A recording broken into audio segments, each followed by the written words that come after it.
Mas quando você terminou ali, qual foi o primeiro emprego? Já dava aula no curso de educação física, mas na fisioterapia, qual foi o primeiro emprego ali imediatamente após a formação?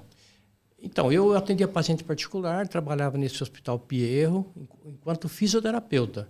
Mas como eu sempre gostei do ensino, como eu te disse, eu era professor no magistério do Estado, ao mesmo tempo era monitor de anatomia já no segundo ano de fisioterapia. Depois eu passei a ser instrutor, eu não lembro, era um professor que não era professor, mas enfim, estava trabalhando na anatomia. Mas no ano seguinte eu comecei a dar aula. Em 79 comecei a dar aula de fisioterapia respiratória na própria PUC, por conta dessa experiência Legal. que eu tinha um pouco antes. E aí eu sobrecarreguei no ensino, no magistério. Então, em termos de trabalho profissional, eu acho que foi muito curto assim de trabalhar em hospital, paciente particular. Eu trabalhei mais no ensino. É claro que no ensino você acaba trabalhando também, tendo contato, mas não é aquele trabalho que depende daquele trabalho para sobreviver, enfim, é o ensino, né? E a PUC ali já deu um salto, né? Saiu de uma aula de fisioterapia respiratória e já tinha um professor de fisioterapia respiratória. E com uma disciplina, com currículo já novo, montado, com disciplina, com estágio. Já nas 3.000 horas ali. Ah, claro. Foi um salto muito rápido, então, Foi muito né? rápido. Foi muito rápido, mas assim, envolveu uma luta intensa. São várias lutas, né? Várias etapas. Sim. Mas assim, a gente conseguiu dar um salto qualitativo interessante.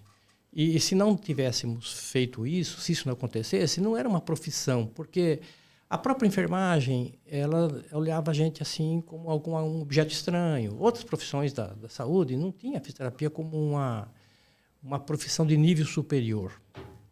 E interessante que, andando um pouco por fora do Brasil e outros países da Europa, importante, continuavam tendo a fisioterapia como um técnico. Uhum. A fisioterapia é uma profissão técnica, não é nível superior. E nós nascemos nosso embrião foi mais ou menos assim, mas a gente se sentia incomodado, não queríamos ser nível superior. E a gente brigou e conseguiu rapidamente dar esse salto aí. Agora eu entendo a Etienne. A Etienne falou comigo lá na feira, vocês vão entrevistar o criador da fisioterapia respiratória do Brasil. O criador. Não, mas fez parte da construção do primeiro passo, na transição das 1.000 horas para as 3.000. Talvez um dos primeiros docentes da disciplina específica de fisioterapia respiratória. Então, sim, faz parte da criação. Mas nós tínhamos um grupo, éramos em pouco, mas tínhamos um grupo que batalhava bastante. A Marinês Feltrin foi uma delas, o Azeredo foi um deles, a Marina de Campinas. Então, olha que loucura, né?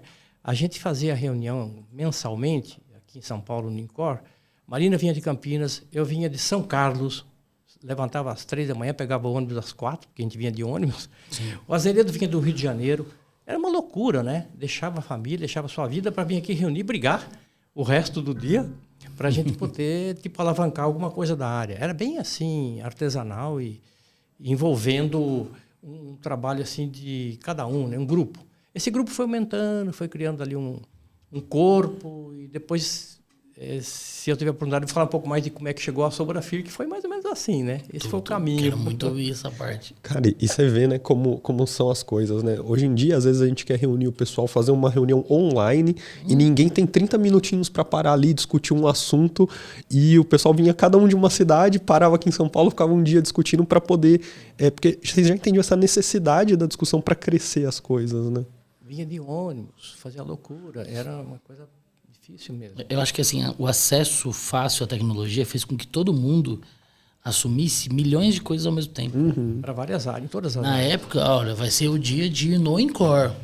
Sim. Não faz mais nada no dia. Eu vou sair daqui 3 horas da manhã. E chega à noite. E chega só à noite, né?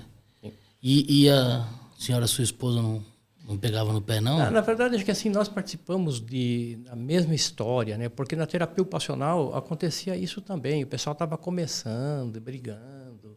A fisioterapia e a terapia ocupacional passaram por esses momentos assim juntos. Tanto que os nossos conselhos regionais e o Conselho Federal é conselho de fisioterapia e terapia ocupacional. Até hoje não mudaram e acho que não muda, porque teve uma história muito próxima, né? Então era mais ou menos assim.